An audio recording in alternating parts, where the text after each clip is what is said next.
नमस्कार and welcome to Nation Hunt. ताजा तरीन खबर और सटीक विश्लेषण के लिए नेशन हंट के साथ लगातार जुड़े रहें। मैं आनंद राय नेशन हंट के इस ताजा एपिसोड में आपका स्वागत करता हूं। आज बात करेंगे यूनिफॉर्म सिविल कोड पर। हम जानते हैं कि गत 14 तारीख को 14 जून को लॉ कमीशन ऑफ इंडिया की तरफ से एक नोटिस जारी किया गया, जिसमें भारत के सभी धार्मिक संप्रदायों और साधारण जनमानस के तरफ से यूनिफॉर्म सिविल कोड पर उनकी राय मांगी गई।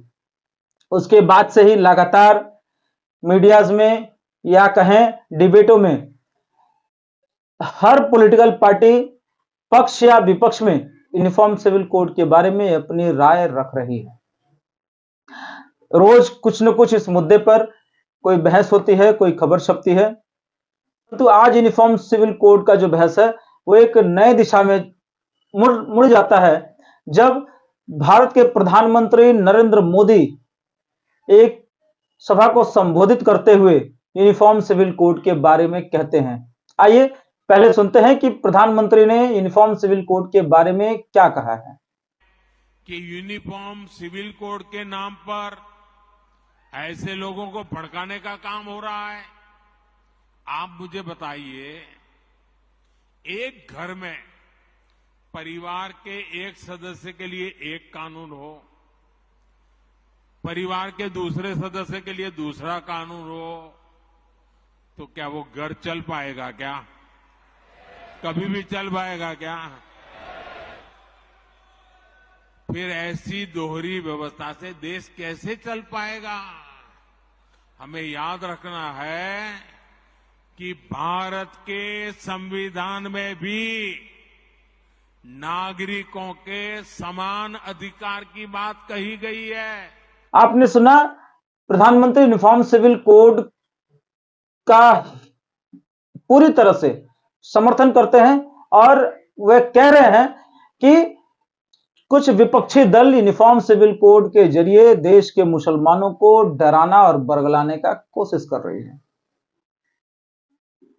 परंतु विपक्षी पार्टियों की तरफ से जो आरोप लगाया जा रहा है, उन आरोपों में भी कहीं न कहीं एक सच्चाई या कुछ दम जरूर देखने को मिलता है। हम सभी जानते हैं कि भारतीय जनता पार्टी की स्थापना से लेकर आज तक भारतीय जनता पार्टी के हर एक मैनिफेस्टो में, हर एक जगह उन्होंने यूनिफॉर्म सिविल कोड की वकालत की है।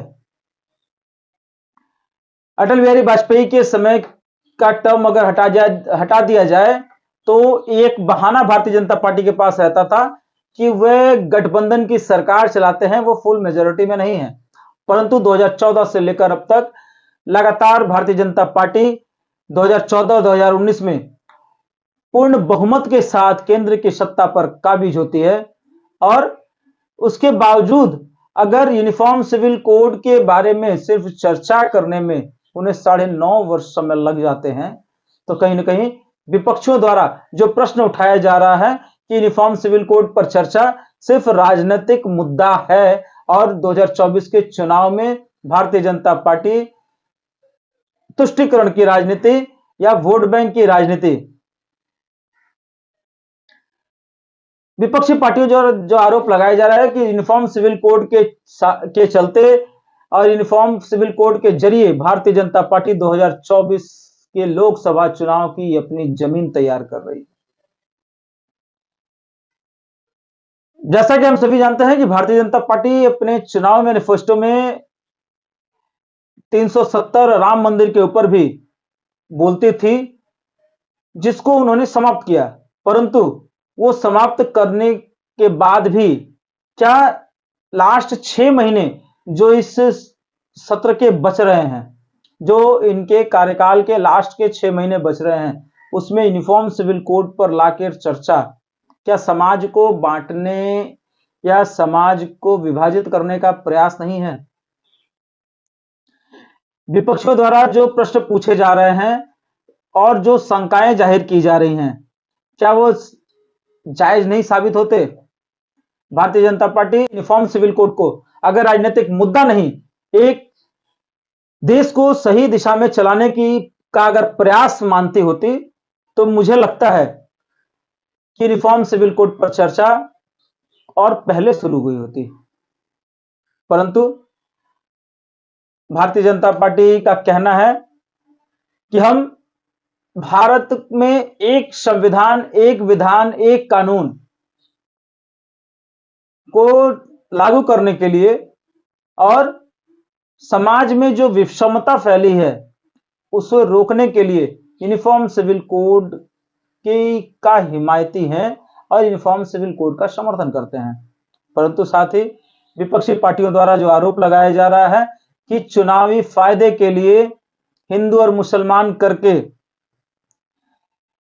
वोटों के ध्रुवीकरण के लिए भारतीय जनता पार्टी चुनावी साल में या कहें चुनाव से चंद महीने पहले यूनिफॉर्म सिविल कोड के ऊपर चर्चा कर देश की राजनीति को गर्म करना चाहती है।